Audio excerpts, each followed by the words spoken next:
कथा पूरी तरह से वेदव्यास महाभारत के ऊपर आधारित है।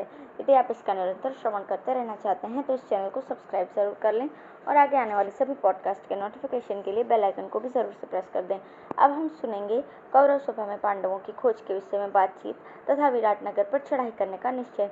वैशंपायन जी कहते हैं, राजन, भाइयों के सहित कीचक को अकस्मात मारा गया देखकर सभी लोगों को बड़ा आश्चर्य हुआ तथा उस नगर और राष्ट्र में जहाँ तहाँ वे आपस में मिलकर ऐसी चर्चा करने लगे। महाबली कीचक अपनी सूरवीरता के कारण राजा विराट को बहुत प्यारा था। उसने अनेकों सेनाओं का संहार किया था, किंतु साथ ही वो दुष्ट परस्त्रीगामी था। इसी से उस पापी को गंधर्वों ने मार डाला। महाराज, शत्रु सेना का संहार करने वाले दुर्जयवीर कीचक के विषय में देश देश में ऐसी ही चर्चा होने लगी। इस समय अज्ञातवास की अवस्था में पांडवों का पता लगाने के लिए दुर्योधन ने जो गुप्तचर भेजे थे, वे अनेकों ग्राम, राष्ट्र और नगरों में उन्हें ढूंढ ढूंढ कर हस्तिनापुर में लौट आए। वहां वे राजसभा में बैठे हुए कुरुराज दुर्योधन के पास गए। उस समय वहां महात्मा भीष्म, द्रोण, कर्ण, कृप, त्रिगत देश के राजा और दुर्योधन के भाई भी मौजूद थे। उन सबके सामने उन्होंने कहा, राजन, पांडवों का पता लगाने के लिए हम सदा ही बड़ा प्रयत्न करते रहे, किंतु वो किधर से निकल गए ये हम जान ही नहीं सके। हमने पर्वतों के ऊंचे ऊंचे शिखरों पर, भिन्न भिन्न देशों में, जनता की भीड़ में तथा गांव और नगरों में भी बहुत उनकी खोज की, परंतु कहीं भी उनका पता नहीं लगा। मालूम होता है वे बिल्कुल नष्ट हो गए। इसलिए अब तो आपके लिए मंगल ही है। इतने में अवश्य पता लगा लेना चाहिए कि इंद्रसेन आदि सारथी पांडवों के बिना ही द्वारिकापुरी में पहुंचे हैं। वहां न तो द्रौपदी है और न पांडव। हाँ, एक बड़े आनंद का समाचार है।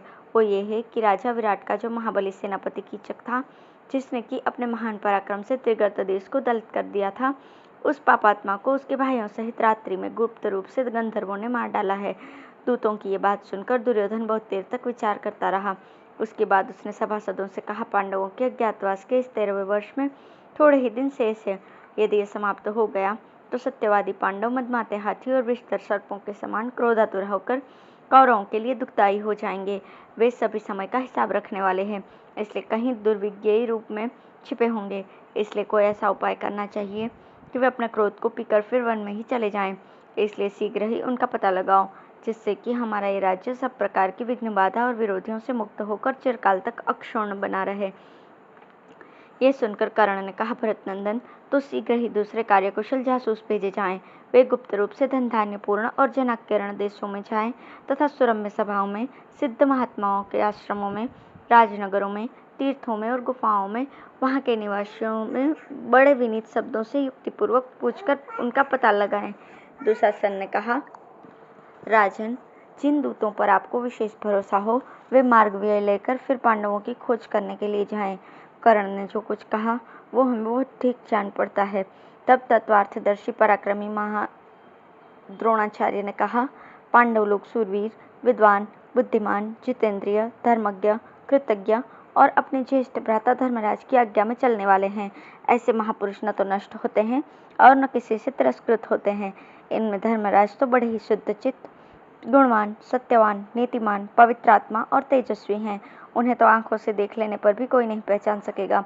अतः इस बात पर ध्यान रखकर ही हमें ब्राह्मण, सेवक, सिद्ध पुरुष अथवा उन अन्य लोगों से जो कि उन्हें पहचानते हैं ये ढूंढवाना चाहिए। इसके पश्चात भरतवंशियों के पितामह, देश काल के ज्ञाता और समस्त धर्मों को जानने वाले भीष्म जी ने कौरवों के हित के लिए कहा, भरतनंदन, पांडवों के विषय में मेरा ऐसा विचार है, वो कहता हूँ, जो नीतिमान पुरुष होते हैं उनको नीति की अनीतिपरायण लोग ताड़ नहीं सकते। उन पांडवों के विषय में विचार करके हम इस संबंध में जो कुछ कर सकते हैं वही मैं अपनी बुद्धि के अनुसार कहता हूँ। द्वेषवश कोई बात नहीं कहता। युधिष्ठिर की जो नीति है उसकी मेरे जैसे पुरुष को भी निंदा नहीं करनी चाहिए। उसे अच्छी नीति ही कहना चाहिए। अनीति कहना किसी भी प्रकार से ठीक नहीं है। राजा युधिष्ठिर जिस नगर या राष्ट्र में होंगे वहाँ की जनता भी दानशील, प्रियवादिनी, जितेंद्रिय और लज्जाशील होगी। जहाँ वे रहते होंगे वहाँ के लोग प्रियवादी, संयमी, सत्यपरायण, हृष्टपुष्ट, पवित्र और कार्यकुशल होंगे। जहाँ उनकी स्थिति होगी वहाँ के मनुष्य स्वयं ही धर्म में तत्पर होंगे तथा वे गुणों में दोष का आरोप करने वाले, ईर्ष्यालु, अभिमानी और मत्सरी नहीं होंगे। वहाँ हर समय वेद ध्वनि होती होगी, यज्ञों में पूर्णाहुतियाँ दी जाती होंगी तथा बड़ी बड़ी दक्षिणाओं वाले बहुत से यज्ञ होते होंगे। वहाँ मेघ निश्चय ही ठीक ठीक वर्षा करता होगा तथा वहाँ की भूमि धन धान्य पूर्ण और सब प्रकार के आतंकों से शून्य होगी। वहाँ आनंददायी पवन चलता होगा। धर्म का स्वरूप पाखंड शून्य होगा और किसी प्रकार का भय नहीं होगा। उस स्थान पर गौओं की अधिकता होगी और वे कृष या दुर्बल न होकर खूब हृष्ट-पुष्ट होंगी। उनके दूध, दही और घी बड़े सरस और गुणकारक होंगे। राजा युधिष्ठिर अत्यंत धर्मनिष्ठ हैं। उनमें सत्य, धैर्य, दान, शांति, क्षमा, लज्जा, श्री, कीर्ति, तेज, दयालुता और सरलता निरंतर निवास करते हैं। अतः अन्य साधारण पुरुष तो क्या, ब्राह्मण लोग भी उन्हें नहीं पहचान सकते। अतः जहाँ ऐसे लक्षण पाए जाएं, वहीं मतिमान पांडव लोग गुप्त रीति से रहते होंगे। तुम वहीं जाकर उन्हें ढूंढो। इसके सिवा उनके विषय में मैं दूसरी बात नहीं कह सकता। यदि तुम्हें मेरे कथन में विश्वास है तो इस पर विचार करके जो उचित समझो वो शीघ्र ही करो। इसके पश्चात महर्षि शरद्वान के पुत्र कृप ने कहा, वयोवृद्ध भीष्म जी का पांडवों के विषय में जो भी कथन है वो युक्तियुक्त और समयानुसार है। उसमें धर्म और अर्थ दोनों ही निहित है। साथ ही वो बड़ा मधुर और हेतु गर्भित भी है। उन्हीं के अनुरूप इस विषय में मेरा भी जो कथन है वो सुनो। तुम लोग गुप्तचरों से पांडवों की गति और स्थिति का पता लगवाओ और उसी नीति का आश्रय लो जो इस समय हितकारिणी हो। ये याद रखो कि अज्ञातवास की अवधि समाप्त होते ही महाबली पांडवों का उत्साह बहुत बढ़ जाएगा। उनका तेज तो अतुलित है ही। अतः इस समय तुम्हें अपनी सेना, कोष और नीति की संभाल रखनी चाहिए, जिससे कि समय आने पर हम उनके साथ यथावत संधि कर सकें।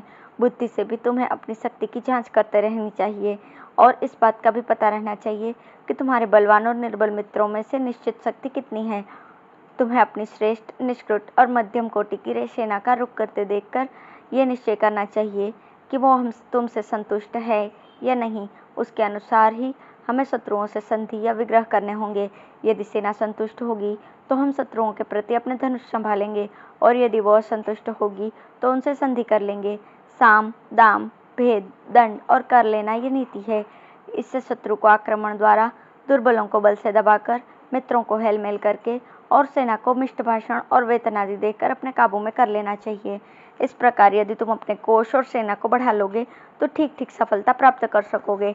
इसके पश्चात त्रिगर्त देश के राजा महाबली सुशर्मा ने कर्ण की ओर देखते हुए दुर्योधन से कहा, राजन, मत्स्य देश के साल्ववंशीय राजा बार बार हमारे ऊपर आक्रमण करते रहते हैं। मत्स्यराज के सेनापति महाबली सूतपुत्र कीचक ने ही मुझे और मेरे बंधु बांधवों को बहुत तंग किया था। कीचक बड़ा ही बलवान, क्रूर और असहनशील और दुष्ट प्रकृति का पुरुष था। उसका पराक्रम जगत विख्यात था, इसलिए उस समय हमारी दाल नहीं गली। अब उस पापकर्मा और नृशंस पुत्र को गंधर्वों ने मार डाला है। उसके मारे जाने से राजा विराट आश्रयहीन और निरुत्साह हो गया है।